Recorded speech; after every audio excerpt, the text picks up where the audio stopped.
ಸ್ನೇಹಿತರೆ, ನಮ್ಮ ವಿಡಿಯೋ ನೋಡುತ್ತಿದ್ದರೆ ದಯವಿಟ್ಟು ನಮ್ಮ ಚಾನೆಲ್ ಅನ್ನು ಸಬ್ಸ್ಕ್ರೈಬ್ ಮಾಡಿ.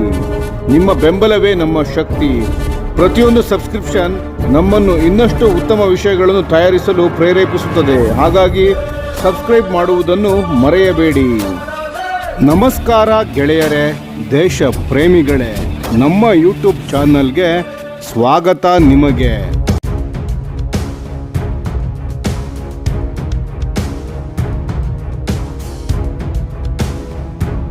ಬ್ರಿಟನ್ನ ಪ್ರತಿಷ್ಠಿತ ರಕ್ಷಣಾ ಚಿಂತನಾ ಸಂಸ್ಥೆಯಾದ royal United service institute RUSI ಬಿಡುಗಡೆ ಮಾಡಿದ ಒಂದು ಹೊಸ ವರದಿ ಏಷ್ಯಾ ಪೆಸಿಫಿಕ್ ಪ್ರದೇಶದ ವಾಯುಶಕ್ತಿಯ ಸಮತೋಲನದ ಬಗ್ಗೆ ಒಂದು ದೊಡ್ಡ ಚರ್ಚೆಗೆ ಕಾರಣವಾಗಿದೆ.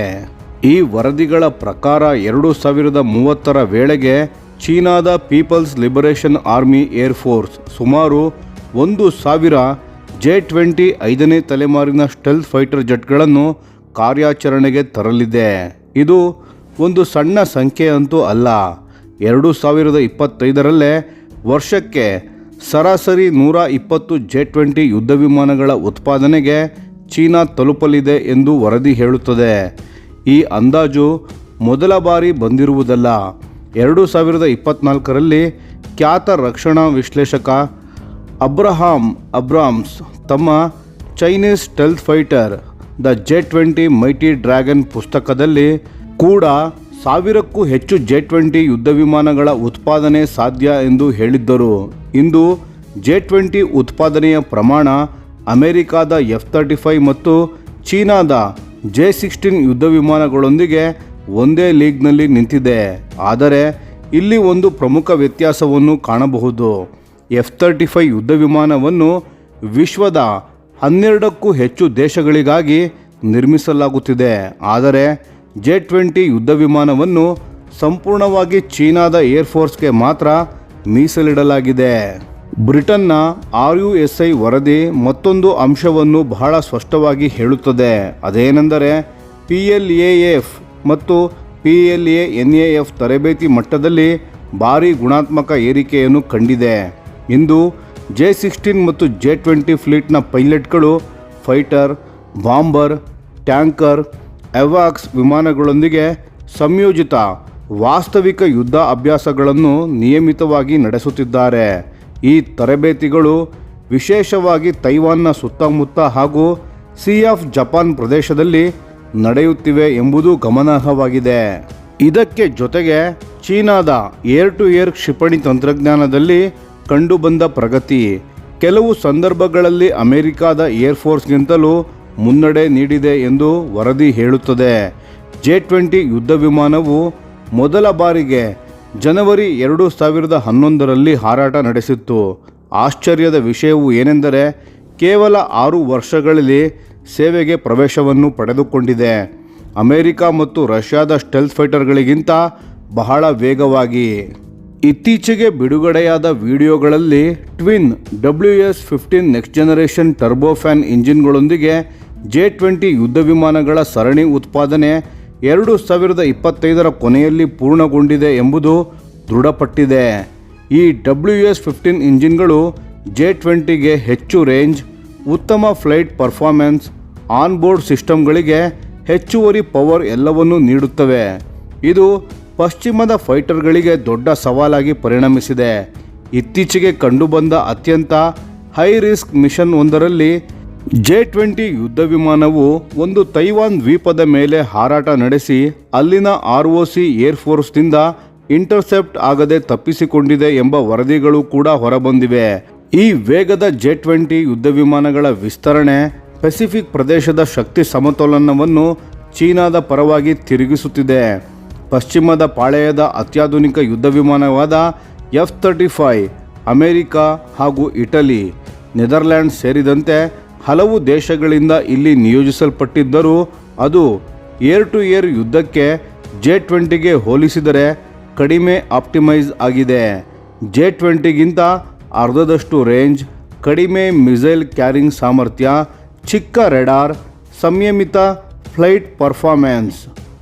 ಇದಕ್ಕೆ ಜೊತೆಗೆ F-35 ಅವೈಲಬಿಲಿಟಿ ಸಮಸ್ಯೆಗಳು ಮತ್ತು ಬ್ಲಾಕ್ 4ಗಳ ಅಪ್ಗ್ರೇಡ್ಗಳ ತೀವ್ರ ವಿಳಂಬ ಪಶ್ಚಿಮ ದೇಶಗಳ ಪ್ರತಿಕ್ರಿಯೆಯನ್ನು ಇನ್ನಷ್ಟು ದುರ್ಬಲಗೊಳಿಸಿದೆ.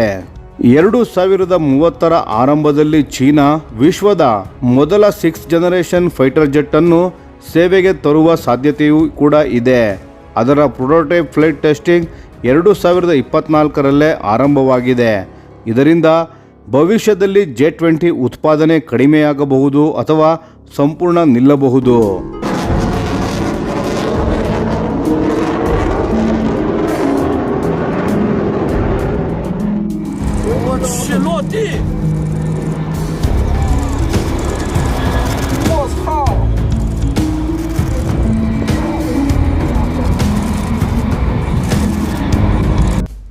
ಇದು ಭಾರತಕ್ಕೆ ಏನನ್ನು ಅರ್ಥ ಮಾಡಿಸುತ್ತದೆ? ಭಾರತ ನೇರವಾಗಿ ಪೆಸಿಫಿಕ್ನ ಪ್ರದೇಶದಲ್ಲಿ ಇಲ್ಲ, ಆದರೆ ಚೀನಾ ಮತ್ತು ಭಾರತದ ಗಡಿಯಲ್ಲಿ ವಾಯುಶಕ್ತಿ ಸಮತೋಲನದ ಅತ್ಯಂತ ಮಹತ್ವದ್ದಾಗಿದೆ. ಚೀನಾದ ಬಳಿ 1000 J-20 ಯುದ್ಧ ವಿಮಾನಗಳು ಇದ್ದರೆ ಅವುಗಳಲ್ಲಿ ಒಂದು ದೊಡ್ಡ ಭಾಗ ಪಶ್ಚಿಮ ಥಿಯೇಟರ್ ಕಮಾಂಡ್ ಕಡೆಗೆ ಮರುನಿಯೋಜನೆ ಆಗುವ ಸಾಧ್ಯತೆ ಇದೆ. ಅಂದರೆ ಲಡಾಖ್, ಅರುಣಾಚಲ್ ಪ್ರದೇಶ್ ಹಾಗೂ ಟಿಬೆಟ್ ಪ್ರದೇಶಗಳಲ್ಲಿ ಭಾರತದ ಏರ್ಫೋರ್ಸ್ ಮೇಲೆ ಒತ್ತಡ ಹೆಚ್ಚಾಗಬಹುದು. ಭಾರತದ ಪ್ರಸ್ತುತ ಉತ್ತರ ಏನು?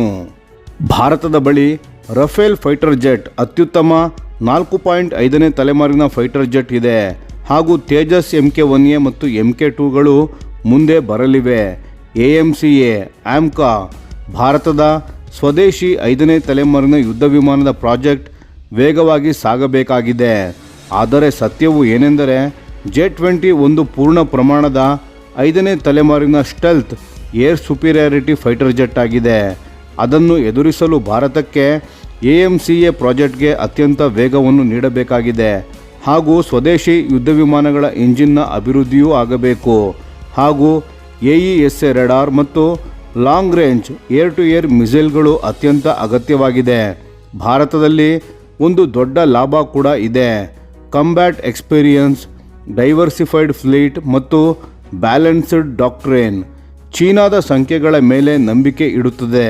ಭಾರತ ಗುಣಮಟ್ಟ, ತಂತ್ರಜ್ಞಾನ ಮತ್ತು ಪೈಲಟ್ ತರಬೇತಿಗೆ ಒತ್ತು ನೀಡುತ್ತದೆ. ಭವಿಷ್ಯದಲ್ಲಿ ಭಾರತ, ಅಮೆರಿಕ, ಫ್ರಾನ್ಸ್, ಜಪಾನ್ ಸಹಕಾರ ಹಾಗೂ Quad framework, indigenous defence manufacturing ಇವುಗಳು ಭಾರತದ ಪ್ರತಿಕ್ರಿಯೆಯ ಕೇಂದ್ರ ಬಿಂದು ಆಗಲಿವೆ. ಒಟ್ಟಿನಲ್ಲಿ ಹೇಳಬೇಕಾದರೆ J-20 ಯುದ್ಧ ವಿಮಾನಗಳ ಸಂಖ್ಯೆ ಮಾತ್ರ ಯುದ್ಧ ಗೆಲ್ಲುವುದಿಲ್ಲ, ಆದರೆ ಅವು ಭಾರತಕ್ಕೆ ಒಂದು ಸ್ಪಷ್ಟ ಎಚ್ಚರಿಕೆ, ತಂತ್ರಜ್ಞಾನದಲ್ಲಿ ಹಿಂದೆ ಬೀಳಬಾರದು ಎಂಬ ಎಚ್ಚರಿಕೆ ನೀಡುತ್ತಿದೆ. ಭಾರತ ಈಗ ನಿರ್ಣಾಯಕದ ಹಂತದಲ್ಲಿದೆ. AMCA, GE F414 ಇಂಜಿನ್, ಸ್ವದೇಶಿ ಮಿಸೈಲ್ಗಳು ಇವೆಲ್ಲವೂ ಸಮಯಕ್ಕೆ ಸರಿಯಾಗಿ ಬಂದರೆ ಭಾರತ ವಾಯು ಯುದ್ಧದಲ್ಲಿ ತನ್ನ ಸಮತೋಲನವನ್ನು ಕಾಯ್ದುಕೊಳ್ಳಬಹುದು.